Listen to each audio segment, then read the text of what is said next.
अस्सलाम वालेकुम everyone, welcome back to my channel. आज हम बात करेंगे सोशल इनइक्वालिटी के बारे में,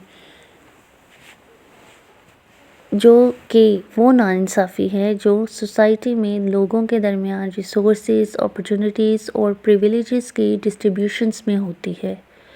सोशल इनइक्वालिटी का मतलब है कि कुछ ग्रुप्स को ज़्यादा पावर, वेल्थ, एजुकेशन और दूसरी चीज़ों का एक्सेस मिलता है, जबकि दूसरे ग्रुप्स को ये चीज़ें नहीं मिलती या उनको कम मिलती हैं।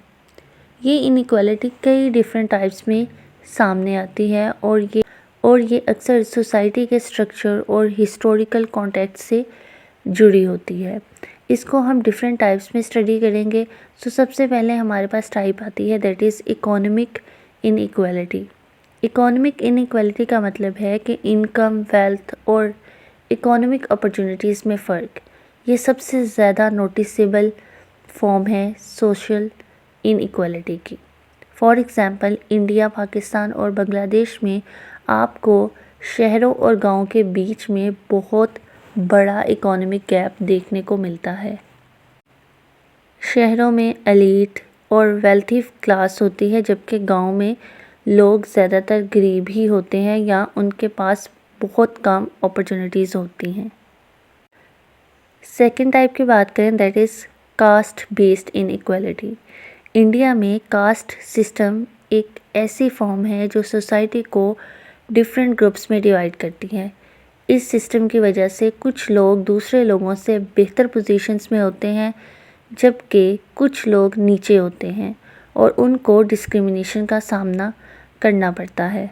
फॉर एग्ज़ाम्पल, इंडिया में दलित कम्युनिटी को आज भी डिस्क्रिमिनेशन का सामना करना पड़ता है और वो अक्सर लोअर पेइंग और मैनुअल जॉब्स ही करते हैं और उन्हें सोशल और इकोनॉमिक मोबिलिटी का कम मौका मिलता है। जबकि पाकिस्तान में भी कास्ट बेस्ड इनइक्वालिटी एग्जिस्ट करती हैं, लेकिन वो इतनी विजिबल नहीं है। थर्ड टाइप हमारे पास आ जाती है जेंडर इनइक्वालिटी। जेंडर इनइक्वालिटी का मतलब है कि लोगों को उनके जीन्स की वजह से अनइक्वल ट्रीटमेंट मिलता है। ये इनइक्वालिटी वुमेन और गर्ल्स के लिए होती है, जहां वो उनको एजुकेशन, एम्प्लॉयमेंट और पॉलिटिकल पार्टिसिपेशन में कमी होती है। फॉर एग्ज़ाम्पल, इंडिया, पाकिस्तान और बांग्लादेश में रूरल एरियाज़ में औरतों को एजुकेशन और एम्प्लॉयमेंट में बहुत ज़्यादा मुश्किल होती है। बांग्लादेश में औरतों को गारमेंट इंडस्ट्री जैसे सेक्टर्स में काम मिलता है, लेकिन उन्हें अब भी कम वेजेस मिलती हैं और डोमेस्टिक वायलेंस जैसे इश्यूज़ बहुत ज़्यादा फेस करने को मिलते हैं। फोर्थ टाइप हमारे पास आ जाती है एजुकेशनल इनइक्वालिटी। ये इनइक्वालिटी इस बात से जुड़ी होती है कि लोगों को किस तरह की एजुकेशन मिलती है। आज भी बहुत से गरीब और रूरल एरियाज़ के लोगों को अच्छी एजुकेशन नहीं मिलती। अब अच्छी एजुकेशन मिलने से मुराद ये बिल्कुल नहीं है कि एजुकेशन जो है वो कोई एजुकेशन बुरी होती है।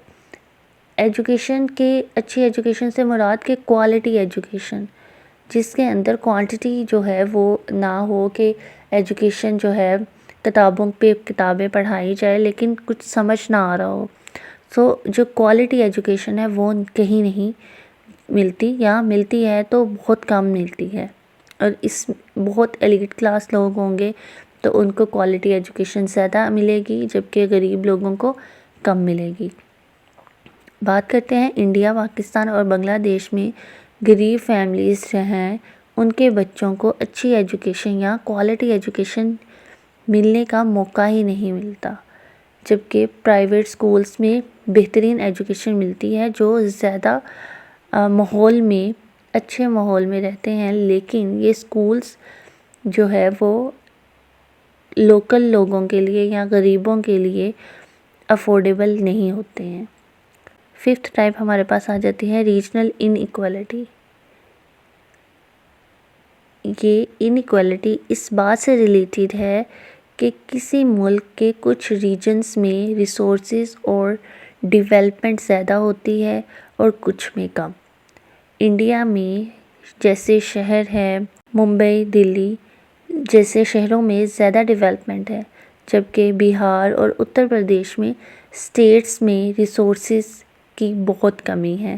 اسی طرح پاکستان میں کراچی اور لاہور میں ڈیولپمنٹ زیادہ ہے، ویلتھ اور فیسلٹیز زیادہ ہیں، لیکن جو رورل ایریاز ہیں جیسے بلوچستان کے خاص طور پر، ان میں جو ہے وہ ڈیولپمنٹ نہیں ہے، جس کی وجہ سے ان کو انیکوالٹی کا سامنا کرنا پڑتا ہے، ان کے پاس فیسلٹیز نہیں ہوتی ہیں۔ 6 ٹائپ ہمارے پاس آ جاتی ہے ایتھنک اور ریلیجیس انیکوالٹی۔ یہ انیکوالٹی ان لوگوں کے بیچ ہوتی ہے جو اپنی ایتھنیسٹی یا ریلیجیس کی وجہ سے ڈسکریمنیشن کا سامنا کرتے ہیں۔ انڈیا میں مسلمز اور کرسچنز کو اکثر ڈسکریمنیشن کا سامنا کرنا پڑتا ہے، جیسے امپلائمنٹ، پولیٹیکل ریپریزنٹیشن اور سوشل لائف میں۔ اور اسی طرح پاکستان میں بھی ہندوز اور کرسچنز کو سوشل ایکسکلوسیو کا سامنا کرنا پڑتا ہے۔ نیکسٹ ٹائپ ہمارے پاس آتی ہے پولیٹیکل انیکوالٹی۔ یہ انیکوالٹی پولیٹیکل پارٹیز یا پولیٹیکل پارٹیسپیشن سے جڑی ہوتی ہے، جہاں کچھ لوگوں کو پولیٹیکل پاورز ملتی ہیں جبکہ دوسرے گروپس کو اپنے رائٹس کے لیے اسٹرگل کرنا پڑتا ہے۔ پاکستان میں اکثر پولیٹیکل پاور ایلیٹ فیملی کے ہاتھ میں ہی ہوتی ہے، جیسے کہ ایک پولیٹیکل پارٹی میں اگر اس کا فادر ہے تو وہ انسیسٹرز میں چلتی آتی ہے۔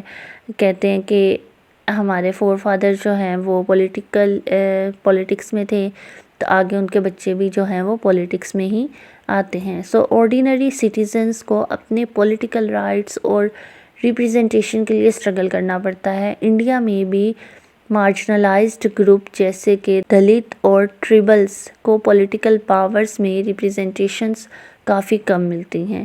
سو یہ تھا آج کا لیکچر، جس میں ہم نے سوشل انیکوالٹی ساؤتھ ایشیا میں بہت سی فارم میں موجود ہیں، اور یہ ہسٹوریکل، کلچرل اور سوشل فیکٹر سے بھی جو ہے وہ مختلف نہیں ہے، اس کے ساتھ بھی ریلیونٹ کرتی ہے، ریلیٹ کرتی ہے۔ Economic inequality, caste based discrimination, gender inequality اور ریجنل ڈسپارٹیز کی وجہ سے کئی گروپس کو ڈس ایڈوانٹیجز کا سامنا کرنا پڑتا ہے۔